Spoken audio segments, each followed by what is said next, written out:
इसी वंश में आगे चल करके राजा खट्वांग होते हैं, रघु होते हैं, महाराज अज होते हैं और उसके पुत्र महाराज दशरथ होते। दशरथ जी के विषय में आप सभी लोग जानते हैं। हाँ, दशरथ जी की 3 रानियां हैं, कौशल्या, कैकेयी और सुमित्रा। कई लोग कहते हैं महाराज दशरथ जी ने भी तो 3 विवाह किए थे। दशरथ जी ने 3 विवाह किए थे क्योंकि संतान की प्राप्ति नहीं हो रही थी। हाँ, भगवान सूर्य वंश जो है, भगवान राम का जो परिवार है बड़ा मर्यादित है। हाँ, कहीं अगर कोई घटना है तो किसी कारण से है।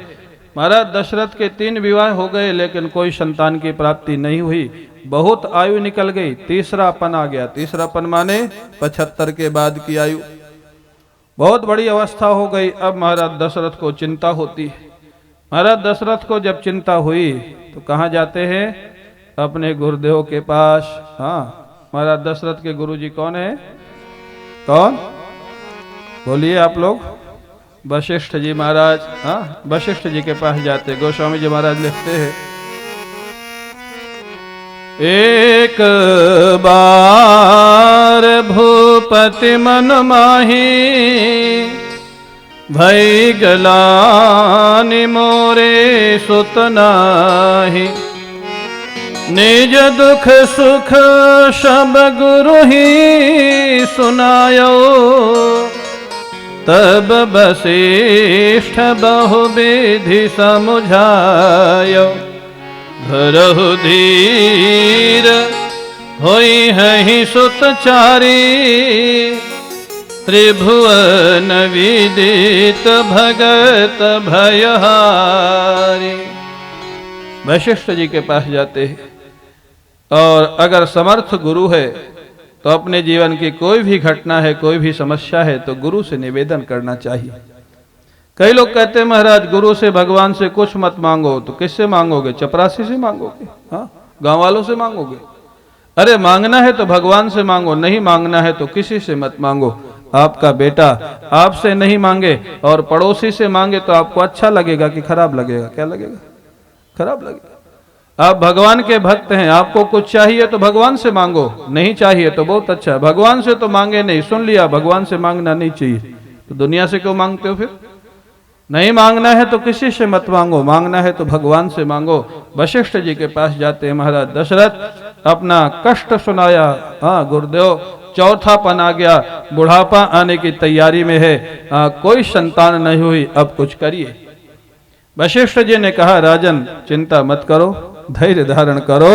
एक नहीं 4 बेटे होंगे और ऐसे बेटे होंगे जो तुम्हारा नाम करेंगे, यश करेंगे सारे संसार में। महाराज दशरथ ने कहा अब धैर्य धारण करने का समय अब नहीं रहा, अब धैर्य नहीं, अब आपको तुरंत कुछ करना होगा। वशिष्ठ जी ने श्रृंगी ऋषि वशिष्ठ बुलावा, पुत्र काम शुभ यज्ञ करावा। श्रृंगी ऋषि को बुलाया वशिष्ठ जी ने और पुत्रेष्ठ याग का आयोजन किया। पुत्रेष्ठ जिससे पुत्र प्राप्ति होती है। पहले के महाराज वैदिक लोग, वशिष्ठ जी जैसे ब्राह्मण वैदिक, इतना शुद्ध यज्ञ, शुद्ध उच्चारण, शुद्ध अनुष्ठान होता था, तुरंत उसका फल मिलता था। आजकल नहीं मिलता है क्योंकि शुद्धि की कमी है, ब्राह्मणों में भी कमी है, यजमान में भी कमी है, सामग्री में भी कमी है। क्या करेंगे?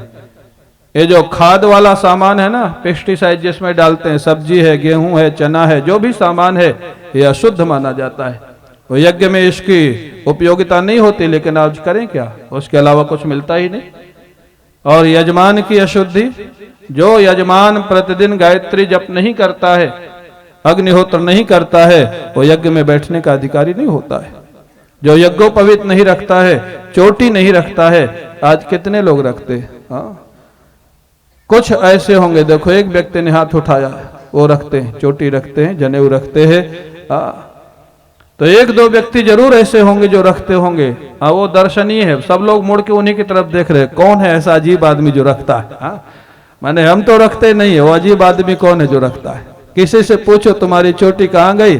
और नाई ने काट दिया सेटिंग करते समय। सेटिंग करते समय तुम्हारा कान क्यों नहीं काट दिया? चोटी काट दी। तुमने कहा होगा कि सेट कर दो, तभी काटा उसने, ऐसे कैसे काट देगा? तो ये आप इस्कॉन वालों को देखो ना, जो बाहर से विदेश से आए हैं, इतनी बड़ी बड़ी चोटी रखते, धोती पहनते हैं, हाथ में माला झोली लेके चलते।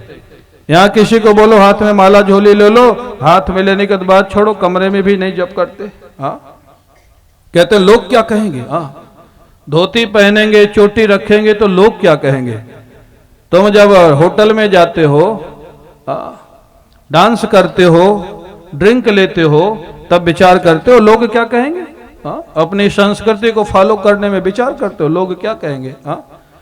माताएं चूड़ियां पहनती थी महाराज, सौभाग्य का सारा सामान। आजकल चूड़ी पहनना ही बंद हो गया। पहनेंगे भी तो एक ही पहनेंगे, वो भी एक हाथ में पहनेंगे। मैं एक जगह कथा कर रहा था, एक सासू ने आकर के मेरे से शिकायत किया, बोले आप हमारी बहू को समझा दीजिए कि चूड़ी पहने। मैंने कहा मेरा काम ये नहीं है। तेरी बहू को मैं समझाऊं कि चूड़ी पहने, ये तो मेरा काम नहीं, अब तो ही समझाएगी। कहने का क्या है महाराज, इसका बड़ा प्रभाव पड़ता है। शुद्धि नहीं रही, यजमान में शुद्धि नहीं रही, और वैदिक मंत्रों में भी तो शुद्धि नहीं रही। उच्चारण उनका उदात्त अनुदात्त स्वरित कैसे उच्चारण होता है आजकल पढ़ता नहीं। पंडित लोगों को देखो महाराज, कई जगह मैं देखता हूँ, कर्पूर गौरम करुणावतारम, ये जानते हो श्लोक, इससे कपूर की आरती करते। ये आरती का श्लोक नहीं है, ये तो भगवान शंकर की वंदना का श्लोक है। उनके स्वरूप का वर्णन किया गया है, छवि का वर्णन किया गया है। लेकिन 90% जगह पर मैं देखता हूं जहां कर्पूर की आरती होगी, वहां श्लोक क्या बोलेंगे, कर्पूर गौरम करुणावतार। मालूम ही नहीं कि श्लोक किस बात का है। तो महाराज यजमान भी सब भले आदमी है, पंडित भी भले आदमी है, और सामान भी ठीक है, कहां से अनुष्ठान पूरा होगा। तो इसलिए पहले के अनुष्ठान इतने सफल थे। वशिष्ठ जी ने पुत्रेष्ठ याग कराया, इतना सफल यज्ञ हुआ, अग्निदेव स्वयं प्रकट होते हैं, हाथ में प्रसाद लेकर के, चरु लेकर के महाराज दशरथ जी को दिया। दशरथ जी ने प्रसन्न होकर के लिया, उसका आधा हिस्सा कौशल्या जी को दे दिया, आधे का आधा हिस्सा कैकेयी जी को दे दिया, और आधे के 2 हिस्से किए तो कैकेयी और कौशल्या ने सुमित्रा जी को दे दिया। अंशों के सहित भगवान माताओं के गर्भ में प्रवेश करते, सारी प्रकृति बड़ी सुंदर हो जाती है। भगवान श्री राम को आना है ना, प्रकृति देखो सुंदर हो गई कि नहीं हो गई आज। राम जी के लिए हुई है, और राम जी जब तक रहेंगे ठीक भी रहेगी। कृष्ण जी आएंगे मैं कुछ कह नहीं सकता।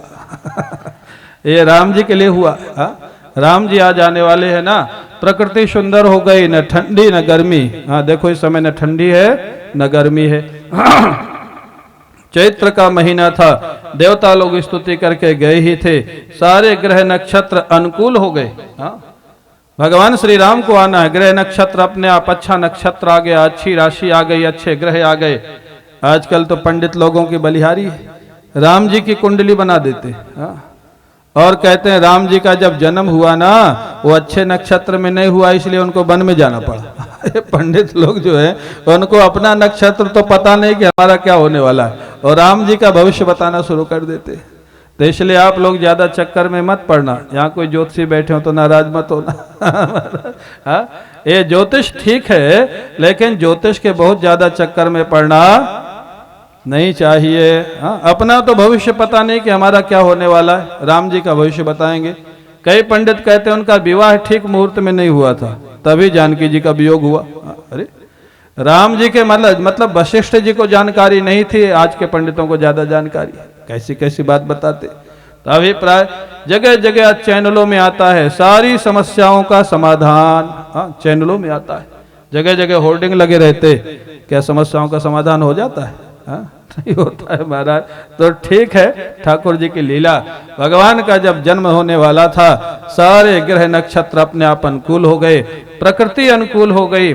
चैत्र का महीना था, शुक्ल पक्ष था, दिन के 12 बजे थे, नवमी तिथि थी। नवमी रिक्ता तिथि माने भगवान रिक्तता में आते हैं। जब हृदय में थोड़ी जगह हो ना, आप अगर मेहमान को बुलाते हैं तो कमरा खाली करके रखते हैं कि भर के रखते हैं? कमरा खाली करेंगे तभी ना मेहमान आएगा ना।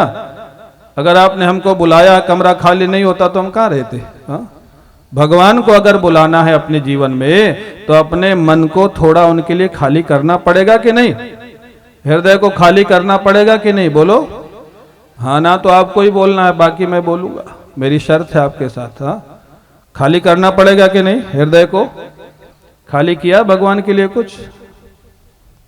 हाँ ना, तो या तो ना बोलो या तो हाँ बोलो। नहीं किया है तो ना बोलो।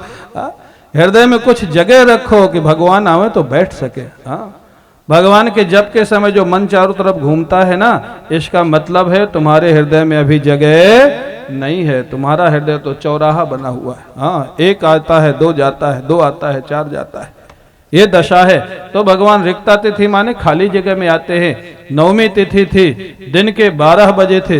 हाँ, राजाधिराज है ना भगवान श्री राम, जो दिन के 12 बजे आवे वो राजाधिराज, और जो रात्रि के 12 बजे आवे वो, जो दिन में घूमे वो राजा, और जो रात्रि में 12 बजे घूमे वो कौन होता है? हाँ, आप ही बता दो, मैं नहीं बोलूंगा। चोर होता है ना, जो रात में घूमे 12 बजे वो चोर, और जो दिन में आवे 12 बजे वो राजा। तो हमारे ठाकुर जी राजाधिराज है। हाँ, यहाँ कृष्ण भक्त बहुत बैठे हैं, इसलिए मैं आपसे ही बुलवाता हूँ, मैं नहीं बोलता हूँ, बाद में झगड़ा करेंगे। तो अभिप्राय बोले महाराज दिन के 12 बजे थे, सारे लोग बड़े प्रसन्न थे, और कौशल्या माँ के गर्भ से शंख चक्र गदा पद्म लिए हुए भगवान नारायण प्रकट हो जाते हैं। बोलिए भक्तवत्सल भगवान की, भक्तवत्सल भगवान की, भक्तवत्सल भगवान की। कौशल्या माँ ने उनका दर्शन किया, और दर्शन करके महाराज उनकी स्तुति प्रारंभ करती है। भय प्रकट कृपाला, भगवान का प्राकट्य होता है। कौशल्या माँ के सामने शंख चक्र गदा पद्म लिए हुए भगवान प्रकट होते। माँ को बताना था तुम्हारा पुत्र बनकर के जो आ रहा है वो साक्षात भगवान है। कौशल्या माँ ने उनकी स्तुति किया, और स्तुति करके प्रार्थना किया, प्रभु अब आप कृपा करके बालक के रूप में प्रकट हो जाए।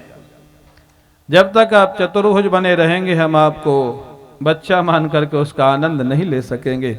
जैसे कौशल्या माँ ने प्रार्थना की, भक्त की प्रार्थना, भगवान देखते देखते चतुर्भुज रूप छिपा दिया, छोटे से बालक बन गए और रोने लग गए महाराज। रोदन ठाना, इतना जोर से रोने लग गए। बच्चा जन्म लेते अगर रोए तो अच्छा मानते, और नहीं रोए तो रुलाते। ये बच्चा तो रोता ही है महाराज। तो ये तो अभी तक रोता है, तो रोना तो अच्छा माना जाता है। महाराज रोने लग गए, जोर जोर से रोए, और इतना रोए कि महाराज रोते रोते महाराज दशरथ को पता लगा। महाराज दशरथ को जैसे ही पता लगा, महाराज दशरथ इतने आनंद में आ गए, बालक का जन्म हुआ है। महाराज दशरथ तुरंत बाजे वालों को बुलाते हैं, शहनाई वालों को बुलाते हैं, शहनाई वाले आते हैं, ब्राह्मण आते हैं, वैदिक ब्राह्मण आते हैं, और वैदिक मंत्रों से महाराज स्वस्ति वाचन करने लग जाते हैं। ब्राह्मण लोग स्वस्ति वाचन करेंगे भगवान के जन्म का। ओम स्वस्ति न इंद्रो वृद्धश्रवाः स्वस्ति नः पूषा विश्ववेदाः स्वस्ति नस्तार्क्ष्यो अरिष्टनेमिः स्वस्ति नो बृहस्पतिर्दधातु। स्वस्ति वाचन किया गया। महाराज दशरथ ने सभी लोगों को बुलाया, जात कर्म संस्कार हुआ। जात कर्म संस्कार के बाद बहुत सारा उत्सव मनाया गया, सारी अयोध्या को सजाया गया। इतना बड़ा उत्सव मनाया जाने लग गया, सारी अयोध्या को सजा करके लोग उत्सव देखने में भूल गए। इतना भूल गए कि भगवान सूर्य ने चलना बंद कर दिया, सूर्य की गति रुक जाती है। 1 महीने तक भगवान सूर्य अयोध्या का उत्सव देखने लग गए। सारे लोग बधाई लेकर के कौशल्या माँ के पास जा रहे, कोई दशरथ जी के पास जा रहे हैं, बधाई हो बधाई हो बधाई हो, बधाई लेके जाते हैं। महाराज कोई गुलाल उड़ाता है, कोई महाराज अबीर उड़ाता है, कोई तिलक लगाता है। अब 1 महीने तक सूर्यास्त ही नहीं हुआ। मास दिवस कर दिवस भा, रात्रि की अधिष्ठात्री देवी ने सोचा सूर्य भगवान और दिन तो इतना आनंद ले रहे हैं, मैं इसका आनंद कैसे लूं। जब गुलाल और अबीर उड़ने लग गया, थोड़ी सी छाया हो गई, थोड़ा सा अंधेरा हो गया, तो रात्रि वहां पर उसका लाभ लेकर के अधिष्ठात्री देवी पहुंच गई, और उसने भी दर्शन ले लिया अंधियारी बन करके, थोड़ा अंधेरा बन करके। भगवान शंकर कहते हैं पार्वती, अरे इतना अच्छा उत्सव हो रहा था अयोध्या में कि मैं भी कथा छोड़ करके उत्सव देखने चला गया। अयोध्या चला गया कैलाश से, और लाला का दर्शन करना था राम जी का। बोले फिर कैसे दर्शन हुआ? बोले मैं ज्योतिषी बन गया। हाँ, ज्योतिषी, ज्योतिष का बड़ा आकर्षण होता, अभी मैंने बताया ना, ज्योतिष का बड़ा आकर्षण। ज्योतिषी बन गया, काकभूषुंड जी को अपना शिष्य बना लिया, और हम दोनों महाराज दशरथ के महल के बाहर पहुंच गए। हाँ, अंदर संदेश भिजवाया, हम ज्योतिषी हैं, बहुत बड़े ज्योतिष के जानकार है, आपके बच्चे का हाथ देख के इनका भविष्य बता देंगे। कौशल्या माँ ने मना कर दिया, ना, इतने वर्षों के बाद मेरे घर में लाला का जन्म हुआ है, लाला आया है, मैं अभी किसी पंडित या बाबा जी को लाला दिखाने वाली नहीं हो, मना कर दिया। भोले बाबा थोड़ा दुखी हो गए। भोले बाबा वहां से जाने लग गए निराश होके। बालक राम जी रोने लग गए। हाँ, जानते थे भोले बाबा जा रहे, मिलना नहीं हुआ, अब रोने लग गए, और इतना रोए कि चुप हो ना हुए, शांति ना हुए। एक सखी ने कहा, कौशल्या जी, लगता है वो ज्योतिषी बाबा आए थे ना, वो लगता है चमत्कारी बाबा है, वही जब से गए हैं तभी से लाला रो रहा है। हाँ, लाला को चुप कराना है तो उन्हीं को बुलाना पड़ेगा। कौशल्या जी ने कहा तो जल्दी बुलाओ। हाँ, एक सखी जाती है, बाबा को बुला के लाती है, चलो बाबा, मैया बुला रही, लाला रो रहा है। वो भोले बाबा जो ज्योतिषी बने हुए थे लौट के आए, बड़े प्रसन्न हो गए। भोले बाबा आए तो राम जी महाराज चुप हो गए, क्योंकि उनकी तो योजना थी भोले बाबा से मिलने की, चुप हो गए। कौशल्या माँ बड़ी प्रसन्न, ये बाबा तो बड़ा चमत्कारी, अभी कुछ किया भी नहीं तभी लाला चुप हो गया। भोले बाबा ने जैसे राम जी का हाथ अपने हाथ में लिया और ध्यान में चले जाते, समाधि लगने लग गई, भगवान सामने है, हाथ उनका हाथ में है, समाधि में जाने लग गए। राम जी ने भोले बाबा को थोड़ा हिलाया, अभी समाधि में मत जाओ, ने भेद खुल जाएगा। समाधि कैलाश में लगाना, यहाँ दर्शन कर लो, भेद खुल जाएगा, यहाँ समाधि लगाओगे तब होश में आए। मैया से कहा, मैया तेरा लाला बड़ा भाग्यशाली है, बड़ा कीर्तिमान है, बड़ा यशस्वी है, इसका आश्रय रखना, सारी आपत्ति विपत्ति से तुमको पार कर देगा। हाँ, भोले बाबा कहते हैं, पार्वती हम लोग चोरी चोरी ऐसे राम जी का दर्शन कर आए, कोई हमको नहीं पहचाना। पार्वती जी बोले, कोई नहीं पहचाना? बोले, कोई नहीं पहचाना। पार्वती जी बोली, एक सखी आपको बुलाने गई थी ना जब आपको लौटा दिया था कौशल्या जी ने? हाँ, बोले गई थी। बोले वो सखी तो मैं ही थी, वो मैं ही थी जो आपको बुलाने गई थी, आप बोलते कोई नहीं पहचाना। भगवान बोले, तो तुम वहां कहां से पहुंच गए थे? बोले आप चले गए कैलाश से तो मैं भी चली गई, आप तो ज्योतिषी बन गए, मैं सखी बन करके राजमहल में ही शामिल हो गई थी। हाँ, मैंने ही कौशल्या जी को सलाह दी थी, वो बाबा को बुलाओ नहीं तो लाला चुप नहीं होगा, मैंने ही आपको दर्शन कराए थे। शंकर जी हंसने लग गए, बोले मैं तो सोचा कोई नहीं जाना, तो तुम जान ही गई महाराज। ऐसे भगवान श्री राम का जन्मोत्सव बड़े धूमधाम के साथ अयोध्या में मनाया जा रहा था।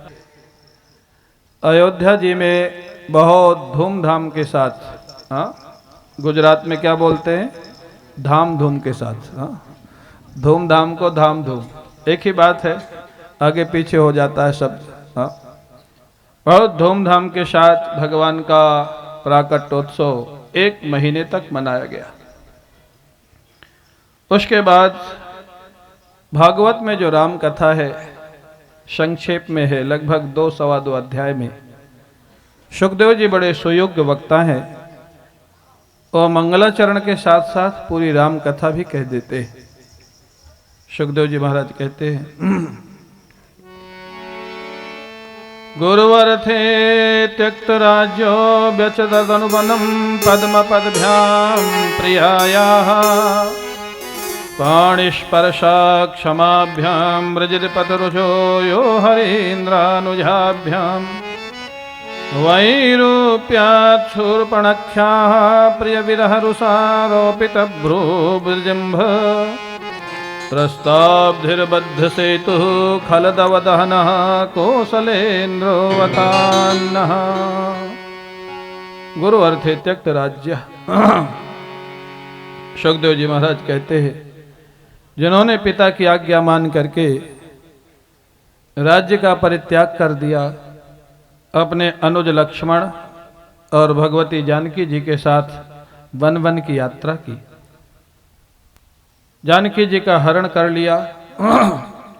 शूर्पणखा की दुष्टता के कारण रावण ने, हनुमान जी से मिलना हुआ, जानकी जी की खोज हुई, समुद्र में सेतु बनाया गया, भगवान श्री राम ने लंका पर चढ़ाई करके रावण के सहित सभी निशाचरों का उद्धार कर दिया। जानकी जी को बड़े प्रेम से वापस लाते हैं। अयोध्या जी आते हैं, उनका राज्याभिषेक होता है और सारी प्रजा में राम राज्य हो जाता है। ऐसे भगवान श्री राम के चरणों में हम सभी लोग प्रणाम करते हैं, वो हमारी रक्षा करे। हो गई राम कथा? हो गई ना? हो गई कि नहीं हुई बताओ? हो गई ना? संक्षेप में हुई तो विस्तार में सुनना है, तो फिर कृष्ण जन्म कैसे होगा आपका? विस्तार में, थोड़ा विस्तार में सुखदेव जी ने कहा है। हाँ थोड़ा सा, हाँ थोड़ा सा विस्तार में सुनाएंगे। हाँ विस्तार में कह रहे। तो भागवत में जो राम कथा है वो विश्वामित्र जी के यज्ञ से प्रारंभ होती है। विश्वामित्राध्वरे एन मारीचाद्याः निशाचराः पश्यतो लक्ष्मणस्यैव हता नैरित पुंगवाः। विश्वामित्र जी का यज्ञ हो रहा था। निशाचर लोग यज्ञ नहीं होने दे रहे थे। ताड़का, सुबाहु, त्रिशरा, मारीच, गाधि तनय मन चिंता व्यापी, हरि बिनु मनहि न निश्चर पापी। विश्वामित्र जी जाते हैं अयोध्या। महाराज दशरथ से प्रार्थना करके श्री राम और लक्ष्मण को लाते हैं। श्री राम और लक्ष्मण आते हैं। ताड़का सबसे पहले मिलती है। गोस्वामी जी ने लिखा, हाँ एक ही बाण में उसका उद्धार कर देते। गोस्वामी जी लिखते, एक ही बाण प्राण हरि लीना, दीन जानते ही निज पद दीन्हा। भगवान श्री राम ने ताड़का का उद्धार एक ही बाण में किया। कई लोग कहते हैं भगवान ने महिला को मारा, लेकिन ताड़का को भगवान ने अपना धाम दिया। हाँ वैकुंठ में भेज दिया। ये भगवान श्री राम का स्वभाव, उनकी करुणा। विश्वामित्र जी के यज्ञ को सुरक्षित कर देते हैं। यज्ञ संपन्न होता है। उसी समय महाराज जनक के यहाँ उनकी पुत्री जानकी जी का स्वयंवर हो रहा है। जनक जी ने महर्षि विश्वामित्र जी के लिए आमंत्रण भेजा है। महर्षि विश्वामित्र जी श्री राम और लक्ष्मण दोनों को लेकर के जनकपुर के रास्ते के लिए चल पड़ते हैं। जनकपुर के रास्ते में जाते हैं तो रास्ते में उनको एक शिला मिलती है। विश्वामित्र जी ने श्री राम से अहिल्या के विषय में सब बताया। आपकी चरण रज चाहती है जिससे इसका उद्धार हो जाए। भगवान श्री राम की चरण रज से अहिल्या का उद्धार होता है। वो प्रार्थना करती है और प्रार्थना करके अपने पति के लोक को चली जाती है। विश्वामित्र जी श्री राम और लक्ष्मण के साथ जनकपुर के बाहर पहुंच जाते। महाराज जनक को जब संदेश मिला, जनक जी अपने गुरुदेव शतानंद जी और मंत्रियों को लेकर के विश्वामित्र जी का स्वागत करने आते। विश्वामित्र जी का स्वागत सम्मान करने के बाद जब उन्होंने श्री राम और लक्ष्मण को देखा तो देखते ही रह जाते। एक टक देखते रह गए, निर्निमेष नेत्रों से देखते रह गए। न कुछ पूछ पा रहे हैं और न कुछ कह पा रहे हैं। बहुत देर तक देखते रह गए। बोले हुआ क्या? गोस्वामी जी महाराज लिखते हैं, आज विदेह राज वास्तव में विदेह हो गए। पहले तो विदेह नाम था, कहलाते थे, आज देह का भान भूल गया। श्री राम और लक्ष्मण को देख करके गोस्वामी जी ने लिखा, मूरति मधुर मनोहर देखी, भयउ विदेह विदेह विशेखी। विशेष विदेह हो जाते। हाँ विश्वामित्र जी से पूछा बहुत देर के बाद, महाराज ये दोनों कौन हैं? ये कोई ऋषि कुमार हैं या राजकुमार हैं या कहीं साक्षात परब्रह्म परमात्मा ही तो दो रूप धारण करके नहीं आ गया मेरे जीवन को धन्य करने के लिए? ये साक्षात परब्रह्म परमात्मा तो नहीं है। बोले क्यों? बोले मेरे मन पर मेरे को बहुत भरोसा है। हाँ मेरा मन कभी बाहरी नाम रूप में आकर्षित होता ही नहीं।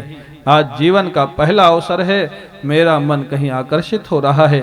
मेरे को लगता है जिस ब्रह्मानंद का आनंद मैं हमेशा लेता हूँ वही ब्रह्म कहीं राम बन करके बाहर तो नहीं आ गया है, ऐसा मेरे को लगता है। आप बताइए इनका परिचय क्या है? विश्वामित्र जी ने कहा, महाराज आपका अनुमान गलत नहीं हो सकता है। जहां इतना कहा, भगवान श्री राम ने मना कर दिया, अभी परिचय मत बताइए। आप ही बता देंगे कि भगवान है तो विदेहराज जनक अपना प्रण तोड़ देंगे और प्रण तोड़ करके विवाह जानकी जी का कर देंगे तो विवाह का आनंद नहीं आएगा, मत बताइए। विश्वामित्र जी ने बाद में परिचय दिया, महाराज दशरथ के पुत्र हैं राम और लक्ष्मण। हाँ, विदेहराज जनक ने बड़ा सुंदर उनको आवास दिया। आवास देने के बाद अब महाराज अगले दिन धनुष यज्ञ था।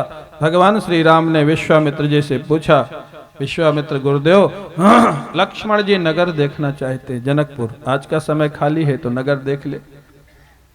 विश्वामित्र जी ने कहा, अवश्य जाओ। हाँ, ये विदेह नगर के निवासी हैं, ये वेदांती हैं, ये ब्रह्मनिष्ठ हैं, इनका हृदय तो शुद्ध हो गया है, मन शुद्ध हो गया है, लेकिन इन्होंने इन नेत्रों से भगवान का दर्शन नहीं किया तो अभी नेत्र सफल नहीं हुए हैं। कर हो जाए, सबके नेत्रों को सफल करो, सुंदर वदन दिखाई, अपना स्वरूप दिखा करके इनके नेत्रों को सफल करो। श्री राम और लक्ष्मण जनकपुर के राजमार्गों में निकले तो जानते हो क्या हुआ? हाँ, हलचल मच गई। सारे नगर के निवासी, बालक, वृद्ध, बूढ़े, जवान, स्त्री, पुरुष सब दौड़ पड़े। गोस्वामी जी महाराज ने लिखा, कैसे दौड़े? धाये धाम काम सब त्यागी, मनहु रंक निधि लूटन लागी। ऐसे दौड़े जैसे कोई गरीब खजाना को लूटने के लिए दौड़ा हो। भगवान श्री राम का सौंदर्य ही ऐसा है, सारे लोग दौड़ पड़ते हैं भगवान को देखने के लिए। सब लोग अपने अपने इष्ट देवों से प्रार्थना करते हैं, अरे जनक जी ने प्रतिज्ञा क्यों कर ली कि जो धनुष को उठाएगा उसी के साथ विवाह होगा। हम तो प्रार्थना करते हैं जनक जी को भगवान सद्बुद्धि देवें, वो प्रार्थना को छोड़ देवें और प्रार्थना प्रतिज्ञा छोड़ करके जानकी जी के साथ श्री राम जी का विवाह संपन्न करें। ऐसा महाराज सारे जनकपुर में वातावरण बन गया था। भगवान श्री राम लक्ष्मण जी के साथ आते हैं। नगर का दर्शन कराने के बाद अगले दिन धनुष यज्ञ था। धनुष यज्ञ में सारे राजा लोग एकत्रित हैं। कम से कम अगर गोस्वामी जी की बात माने तो 10,000 राजा और राजकुमार इकट्ठे। 10,000 राजा और राजकुमार जब सारे लोग आ जाते हैं, भगवान श्री राम और लक्ष्मण भी आ जाते हैं महर्षि विश्वामित्र जी के साथ। जनक जी के जो दूत हैं उन्होंने जनक जी की प्रतिज्ञा सुनाई, आज इन राजाओं और राजकुमारों के बीच में जो भी राजा या राजकुमार इस धनुष को उठा करके प्रत्यंचा चढ़ा देगा उसी के साथ जानकी जी का विवाह संपन्न होगा। क्यों? ये धनुष तो बहुत विशाल था, रावण इसको नहीं उठा सका था, फिर ऐसे प्रतिज्ञा क्योंकि बचपन में जानकी जी ने एक बार धनुष को उठा करके एक जगह से दूसरी जगह रख दिया था, ये जनक जी ने देखा था। तब जनक जी ने देखा मेरी सुपुत्री का सुयोग्य वर वही होगा जो धनुष को उठा सकेगा। वो प्रतिज्ञा कर ली थी। जैसे वो महाराज प्रतिज्ञा सुनाई गई, प्रत्येक राजा उठ करके चला और उठने के बाद अपने अपने भगवान से प्रार्थना करते हैं, आप कृपा करना हमसे धनुष उठ जाए। हमारे गुरु जी कहते हैं, पूज्य स्वामी अखंडानंद जी महाराज बोले, बड़ी वहां पर विनोद की स्थिति उत्पन्न हो गई। क्या? बोले 10,000 राजा थे, एक ज्यादा था, जब धनुष उठाने तो प्रार्थना करता था धनुष उठ जाए, बाकी 9,999 प्रार्थना करते थे इनसे धनुष न उठे। बोले क्यों? इनसे उठ जाएगा तो हमारा नंबर ही नहीं आएगा। और परिणाम क्या हुआ? एक जाता था एक पक्ष में, बाकी 9,999 विपक्ष में। परिणाम हुआ धनुष किसी से नहीं उठा। और जब किसी से नहीं उठा तब 10,000 राजा मिलकर के एक साथ उठाने लग गए। ये जो शास्त्र में लिखा है ना कि बुद्धिमानी और मूर्खता हमेशा होती है, ये त्रेता युग था। आप कल्पना करें 10,000 राजा मिलके धनुष उठा रहे, और अगर उठ जाता तो विवाह किसके साथ होता? मूर्खता की पराकाष्ठा है ना। भाई धनुष के आधार पे ही विवाह का, जो उठाएगा, चढ़ा देगा, तोड़ देगा, उसके साथ विवाह होगा। किसी एक से तो उठा नहीं, 10,000 मिलके उठा रहे। अब अगर उठ जाता तो क्या होता? बोले वो निर्णय बाद में कर लेगी। हाँ, ये मूर्खता, तो ये मूर्खता हमेशा रहती है, बुद्धिमानी भी हमेशा रहती है और मूर्खता भी हमेशा रहती है, बेवकूफ़ी। लेकिन ठाकुर जी की लीला और धनुष किसी से उठा नहीं, निराश होकर के बैठ जाते हैं। विदेहराज जनक निराश होकर के कहते हैं, अगर मेरे को ऐसा मालूम होता इस संसार में अब कोई योद्धा ही नहीं बचा है, वीर नहीं बचा है, तो मैं प्रतिज्ञा ही नहीं करता, अपनी बेटी के विवाह की हंसी नहीं उड़वाता, मजाक नहीं बनवाता। अब महाराज विदेहराज जनक अत्यंत निराश है। जनकपुर के नगर निवासी अत्यंत दुखी हो रहे हैं जानकी जी को देख करके। बहुत कुछ जब विदेहराज जनक ने कहा तो लक्ष्मण जी से सहन नहीं हुआ। लक्ष्मण जी उठ करके खड़े हो गए, ए जनक, जिस समाज में भगवान श्री राम बैठे उस समाज में तुम ऐसी अनुचित बात कहते हो? कोई योद्धा ही नहीं है, कोई वीर ही नहीं है, कोई बहादुर ही नहीं है। अरे राम जी की आज्ञा की जरूरत है। ये पुराना धनुष की बात ही क्या है, सारे ब्रह्मांड को उठा सकता हूं और उठा करके मिट्टी के घड़े की तरह तोड़ करके फोड़ करके फेंक सकता हूं। राम जी के आदेश की जरूरत है। क्यों? लक्ष्मण जी तो शेष भगवान के अवतार, उनके तो सिर पे ही ब्रह्मांड रहता है, उनके लिए तो कोई बड़ी बात है नहीं। भगवान श्री राम बड़े प्रसन्न होते हैं। जनक जी संकुचित हो जाते हैं। राम जी ने कहा, लक्ष्मण जी से अब बैठ जाइए, आपका काम पूरा हो गया। आपको जो काम करना था वो हो गया। अब लक्ष्मण जी तो बैठ गए। विश्वामित्र जी ने राम जी को आदेश दिया, उठहु राम भंजहु भव चापू, मेटहु तात जनक परितापो। श्री राम उठो, धनुष को भंग करो और जनक के संताप को मिटाओ। राम जी उठते हैं, धीरे धीरे जनक की ओर जाते, अपने धनुष की ओर जाते। कौशल्या जी, सुनैना जी, माताओं के हृदय में बहुत वात्सल्य होता है, स्वाभाविक वात्सल्य। जब राम जी धनुष की ओर जा रहे हैं तो सुनैना जी का हृदय घबरा रहा है। वो लोग कहते हैं, राजकुमार को कोई समझाता क्यों नहीं? इतना सुकोमल छोटा सा राजकुमार, बड़े बड़े राजा जिस धनुष को हिला नहीं सके, ये राजकुमार उसको कैसे उठाएगा? इसको चोट लग जाएगी, इसको मना करो, ये धनुष के पास नहीं जाए। सुनैना जी कहती, लेकिन वहां कौन सुने, सुनने वाला तो कोई है नहीं। राम जी धीरे धीरे धनुष के पास पहुंच जाते। जनकपुर के सारे लोग अपने अपने भगवान से प्रार्थना करते हैं, प्रभु आज तक हमने जितनी भी पूजा की है वो आप ले लो और हमको वरदान दे दो कि राम जी से धनुष उठ जाए। क्यों? वो ये नहीं जानते कि राम जी भगवान, वो जानते भी राजकुमार। सबकी यही इच्छा है, राम जी से धनुष उठ जाए। सब लोग प्रार्थना करते, जानकी जी भी प्रार्थना करती हैं, पार्वती जी से, शंकर जी से, गणेश जी से। इतना ही नहीं, धनुष से प्रार्थना की, अरे धनुष राम जी की कोमलता को देख के तू हल्का हो जा, जिससे राम जी तेरे को उठा ले। जानकी जी प्रार्थना करती। राम जी ने देखा जानकी जी अत्यंत व्याकुल हो रही है। उसी समय महाराज गुरु ही प्रणाम मन ही मन कीन्हा। वहीं से महाराज खड़े खड़े विश्वामित्र जी को प्रणाम किया और प्रणाम करके धनुष का स्पर्श किया। स्पर्श करते ही धनुष उठ गया, जैसे एक हाथी का बच्चा गन्ने को उठा लेता है, सहज रूप में उठा लिया। लेत चढ़ावत खींचत, उन्होंने कब उठाया, कब प्रत्यंचा चढ़ाई और कब खींचा। खींचते ही धनुष दो टुकड़ा हो जाता है, भयंकर शब्द होता है और महाराज धनुष भंग हो जाता है। इतनी शीघ्रता में तोड़ दिया कि किसी को पता ही नहीं लगा कब उठाया, कब खींचा, कब तोड़ा। लेकिन शब्द बहुत भयंकर हुआ, आकाश में बादल गरजने लग जाते हैं, तेज तूफान चलने लग जाता है, सागर में लहरें उठने लग जाती है, पहाड़ कांपने लग जाते हैं। उधर परशुराम जी की समाधि खुल जाती है। इतना भयंकर शब्द होता है, ये सारी प्रकृति में क्षोभ हो जाता है। उधर सुनैना जी, जानकी जी की मां, अत्यंत प्रसन्न है। बेटी, हमको भरोसा तो नहीं था कि तोड़ देंगे, लेकिन हमारी प्रार्थना भगवान ने सुन ली और सांवरे राजकुमार से धनुष को तोड़वा दिया। अब तुम जाओ, जयमाला लेकर के उनको जयमाला पहनाओ। जानकी जी जयमाला लेके जाती, धीरे धीरे सखियों के साथ राम जी के पास पहुंच जाती है। अब राम जी को महाराज जयमाला पहनाना चाहती हैं, लेकिन राम जी की लंबाई थोड़ा ज्यादा है, जानकी जी छोटी है। संतों का ऐसा मत है, राम जी का जब विवाह हुआ ना तो राम जी 15 साल के थे और जानकी जी 9 साल की थी। 9 साल की, कितने छोटे में उस समय विवाह हो गया था। कन्यादान का महत्व तो उसी समय होता है। लेकिन अब आजकल तो कानून बन गया, कोई सुन ले तो हमारे खिलाफ ही FIR कर देगा।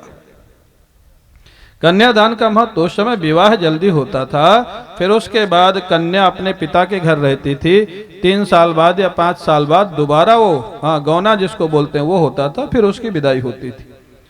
तो महाराज अब कहते हैं 9 साल की जानकी जी, 15 साल के राम जी, अब छोटी सी जानकी जी हाथ में जयमाला लिए, उनको पहुंच नहीं रहा हाथ कि राम जी को पहनावे कैसे। एक सखी ने कहा राम जी थोड़ा अपना सिर झुका दीजिए जिससे जानकी जी माला पहना दे।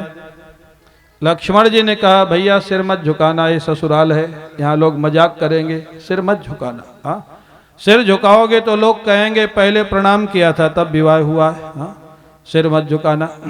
अब राम जी क्या करें, लक्ष्मण जी की सुने या महाराज सखी की सुने। जनकपुर की सखियां बड़ी बुद्धिमती, बड़ी बुद्धिमान, उन्होंने देखा कि अब ये सिर झुकाएंगे नहीं। एक सखी ने बुद्धिमानी की, भगवान के चरणों में जाकर के प्रणाम कर लिया। जैसे प्रणाम किया, राम जी आशीर्वाद देने के लिए झुके, और जैसे झुके जानकी जी ने जयमाला पहना दिया। राम जी के गले में महाराज बोलिए सियावर रामचंद्र भगवान की, नमः पार्वती पतये हर हर महादेव। जयमाला पहना दी। अब महाराज सखियों ने आकाश से फूलों की वर्षा होने लग गई, देवता लोग फूलों की वर्षा करते हैं, धुंध भी बजती है, अप्सराएं नृत्य करती है। सखियों ने जानकी जी से कहा जानकी जी प्रभु के चरणों में प्रणाम करो। जानकी जी प्रणाम नहीं करती हैं, क्यों? आजकल का मत समझ लेना कि आजकल जैसे पत्नियां प्रणाम नहीं करती, ऐसा नहीं था। जानकी जी प्रणाम करती थी, लेकिन उनको थोड़ा डर लग रहा है। क्या? जानकी जी कहती है मैंने सुना है इनके चरणों की धूली में कुछ जादू है।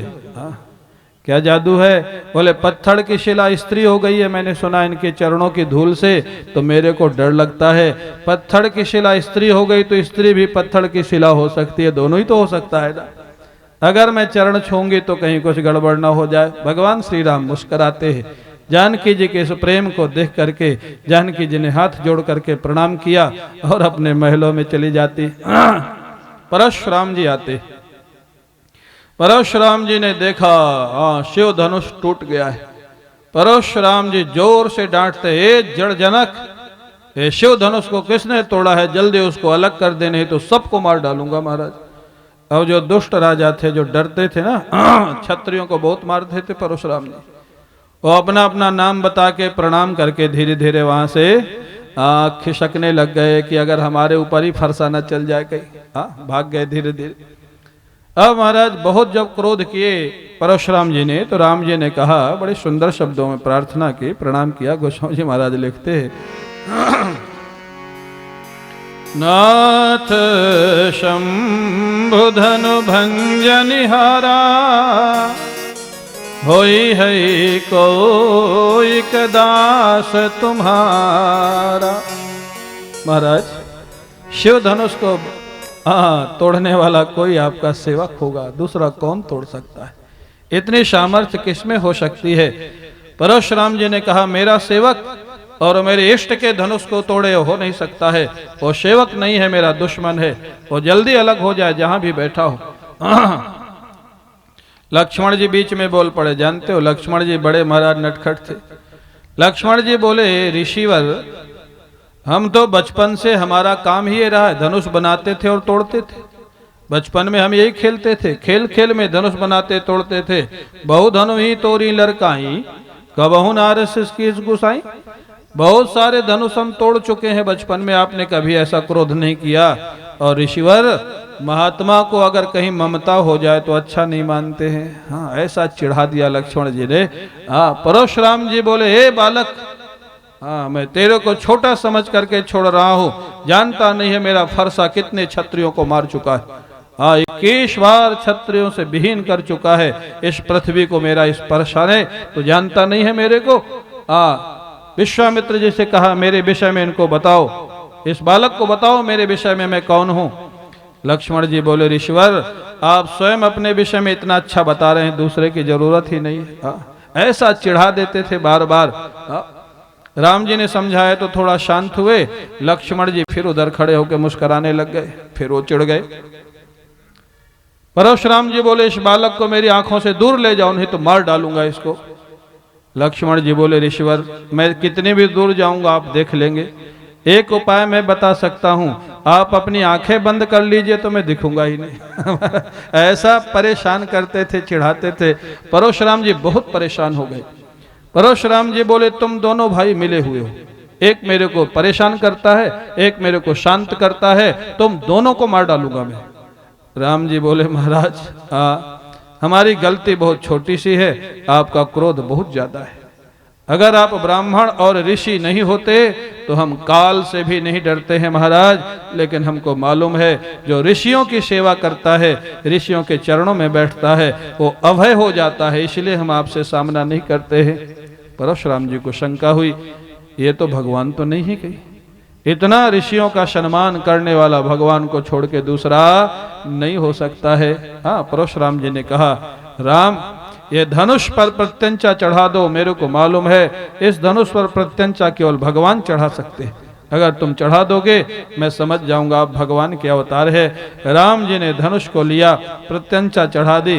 परशुराम जी को पता लग गया ये साक्षात भगवान है। दोनों के चरणों में प्रणाम किया और क्षमा मांग करके परशुराम जी तपस्या करने चले जाते हैं। इधर अब शांति हो गई जनकपुर में, जितना उपद्रव था शांत हो गया।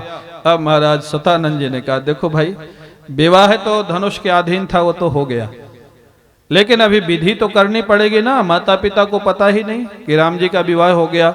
माता पिता को संदेश भेजो, पत्रिका भेजो, बारात बुलवाओ और विधि विधान से वैदिक विधि से विवाह संपन्न करवाओ। महाराज दशरथ के यहाँ दूत जाते, पत्रिका लेकर के जाते हैं। महाराज दशरथ को जब सूचना मिली अत्यंत आनंद का अनुभव करते हैं। बारात तैयार करके आते हैं। बारात जब आती है बड़ा भारी स्वागत सत्कार होता है। महाराज जनक जी ने एक प्रस्ताव रखा महाराज दशरथ से, प्रभु आपके 4 बेटे हैं और मेरे भाई को मिला करके 4 बेटियां हैं। हाँ, कुशध्वज जनक जी के भाई, 2 बेटी कुशध्वज जी, 2 बेटी जनक जी की। बोले आप अगर अनुमति देवे तो 4 भाइयों का विवाह मैं अपनी 4 बेटियों के साथ कर दूं। 2 बेटियां मेरे भाई की, 2 बेटियां मेरी, क्योंकि इससे अच्छा संबंध दुनिया में दूसरा मिलने वाला नहीं है। महाराज ने वशिष्ठ जी से सलाह किया, अनुमति दे दी और 4 भाइयों का विवाह मंडप में बैठ करके, जानकी जी का विवाह भगवान श्री राम के साथ, उर्मिला का विवाह लक्ष्मण जी के साथ, मांडवी का विवाह भरतलाल जी के साथ और श्रुतकीर्ति का विवाह शत्रुघ्न लाल जी के साथ महाराज मंडप में बैठ करके संपन्न हुआ वैदिक विधि के साथ। और रोज दशरथ जी कहते हैं महाराज विदाई करो, विदाई करो। जनक जी कहते हैं आज नहीं कल जाना। हाँ, आजकल करते करते 40 दिन बारात को रोका। 40 दिन जानते हैं, 40 दिन। आप लोग कितने दिन रोकते? गुजरात में तो शादी बहुत जल्दी ही हो जाती है, 2-3 घंटे में शायद हो जाती है, और दिन में होती है प्राय, यहाँ रात में नहीं होती है, दिन में। एक दिन में उसी दिन बारात आती, शादी होके उसी दिन चली जाती। जहाँ प्रेम होता है। आजकल बड़े प्रेम से राम जी को, लक्ष्मण जी को महाराज हंसी बना मजाक करते थे, विनोद करते थे। किसी तरह समझाने बुझाने के बाद 40 दिन में बारात को विदा किया। आजकल अगर कोई बारात वाले कहें, लड़का वाले कि हम 40 दिन रुकेंगे आपके यहाँ, तो आप लोग खुश हो जाओगे कि थोड़ा दुखी हो जाओगे? ईमानदारी से बताना। 40 दिन के क्या, 4 दिन में ही समस्या आ जाएगी। हाँ, सोचेंगे कब जाए यहाँ से। जहाँ प्रेम था, देखो बड़े बड़े राजा थे, बड़े बड़ा काम था, लेकिन फिर भी इतना प्रेम था। लेकिन जब विदाई करने लग गए, जनक जी ने, सुनैना ने अपनी पुत्रियों को महाराज बड़ी सुंदर शिक्षा दी। पति की सेवा करना, सासू की आज्ञा मानना और अपने परिवार के जैसे बना करके वहां रहना। ये बेटी को शिक्षा देनी चाहिए विदाई के समय। वो सासू को माँ माने और अपना परिवार ससुराल को ही माने। विदाई होती है, महाराज दशरथ सभी को लेकर के आते हैं। अयोध्या में उनका बड़ा स्वागत सत्कार होता है। अयोध्या में भी महाराज दशरथ ने, जानते हो कौशल्या जी से क्या कहा? उधर उनकी माँ ने ये कहा कि वहाँ सासू को ही अपनी माँ मानना और उसी को अपना परिवार मानना। इधर महाराज दशरथ ने भी वही बात कही। दोनों तरफ से वो बात होती है। महाराज दशरथ बड़ी सुंदर बात कहते, बहु लड़कनी पर घर आई, राखे हो नयन पलक की नाई। महाराज दशरथ कौशल्या जी से कहते हैं, कौशल्या ये जो बहुएं आई हैं ना, बहुएं, इनको बहू मत मानना, बेटी मानना, बेटी। हाँ, बेटी मानोगे तो कभी झगड़ा ही नहीं होगा। हाँ, माँ बेटी का झगड़ा नहीं होता है, झगड़ा होता है सास बहू का, अगर होता है। नहीं होता है तो बहुत अच्छी बात है। हाँ, लेकिन अगर होता है तो माँ बेटी का प्राय नहीं होता है। बेटी से कुछ गलती हो जाए, माँ बेटी को माफ कर देगी, और बहू से हो जाए, तेरा रोज का यही काम। तेरे को कितनी बार समझाया, तेरे को समझ ही नहीं आता है। हाँ, अभिप्राय बहू अपनी सासू को माँ मानने लग जाए और सासू अपनी बहू को बेटी मानने लग जाए तो सारा झगड़ा खत्म हो जाए कि नहीं माताओ? मानते हो नहीं? गुजरात में तो बड़े प्रेम से रहते हैं, मैंने सुना है। यहाँ तो बहू बेटी का ज्यादा फर्क नहीं रहता है। क्यों? झगड़ा नहीं होता ना? हाँ ना तो बोलो, होता है कि नहीं होता है? नहीं होता। ये लोग बोल रहे हैं नहीं होता है। आप लोग नहीं बोल रहे हो, मतलब होता है। तो इसलिए यही एक संबंध है। हाँ, सास बहू की जगह माँ बेटी का संबंध जोड़ लो, झगड़ा नहीं होगा। भगवान श्री राम बड़े प्रेम से रहते हैं। और आप जानते हैं फिर महाराज मंथरा और कैकेयी की बेवकूफ़ी कहें, दुष्टता कहें, उनके कारण भगवान का वनगमन होता है, महाराज का स्वर्गवास होता है। 14 वर्ष में जानकी जी का हरण हो जाता है। 13वें वर्ष में भगवान श्री राम का हनुमान जी से मित्रता होती है, बानरों से मित्रता होती है। समुद्र पर पुल बनाते हैं, लंका पर चढ़ाई करते हैं, सारे निशाचरों के सहित रावण का उद्धार कर देते हैं। जानकी जो लेकर के वापस आते हैं, राम जी का राज्याभिषेक होता है और बड़े प्रेम से सारी प्रजा आनंद में रहने लग जाती है। बोलिए सियावर रामचंद्र भगवान की। अब तो हो गई राम कथा।